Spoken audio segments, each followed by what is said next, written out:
There is a before and after in every person's life. Before, they lived for the audience, every decision filtered through one question: what will people think, what will they say, will they approve, will they still like me if I choose this? And after, something shifted, something broke, or something finally became clear, and they stopped, not because they became cold, not because they stopped caring about people, but because they finally understood something most people never figure out: the opinion of someone who isn't living your life is worth exactly nothing. This is the psychology of people who made that shift, and what happened to them when they did. Most people are living a life they didn't choose. They chose the career that sounded impressive, the relationship that looked right from outside, the version of themselves that got the most approval, not the life they wanted, the life that performed well in front of others. And here is the cruelest part: the people whose approval they're chasing, most of them aren't even paying attention.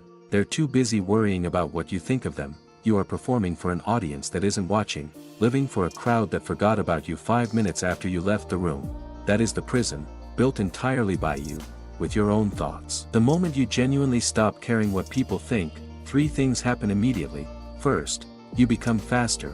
Every decision that used to take days now takes minutes, because you're no longer running it through 1,000 imaginary judgments. You just ask, is this right for me? And you move. Second, you become lighter. There is a weight that comes with living for others, a constant low-level anxiety: am I enough? Am I doing this right? Do they still approve? The moment that question disappears, the weight goes with it, and you realize how much energy you were spending carrying something that was never yours to carry. Third, and this is the one nobody expects, people respect you more, not less, because approval seeking is visible. People can feel it, and it repels them.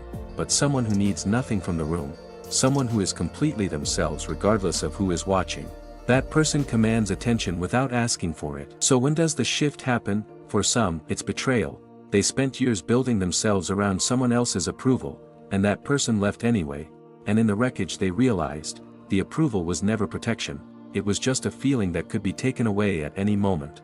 For others, it's a success that felt empty. They got the job, the status, and everything everyone told them to want, and they stood there thinking, is this what I gave myself up for? And for some, it's just a quiet Tuesday, looking in the mirror, realizing they don't recognize the person looking back, because that person was built for everyone else, and there was nothing left that was just theirs. Whatever the moment, the shift always starts the same way, not with a dramatic decision, with a small one. Posting the thing without checking the likes, saying no without 3 days of guilt, starting what you kept postponing because someone might laugh. Every time you do one of those things, the need for approval shrinks, just slightly, and slightly every single day builds someone unrecognizable in a year, not arrogant, not cold, just free in the way most people spend their entire lives searching for in the wrong places. It was never out there, it was always in here, waiting for you to stop asking for permission to access it. The people who stopped caring what others think didn't become better at ignoring people, they became better at knowing themselves, so certain of who they are, so clear on what they value that the noise outside simply stopped reaching them, not because the noise stopped, because they stopped needing it to tell them who they are. That is the shift, that is the before and after, and it starts, not with a dramatic moment, but with one small decision you make today, to do one thing exactly the way you want to do it, without asking anyone if it's okay.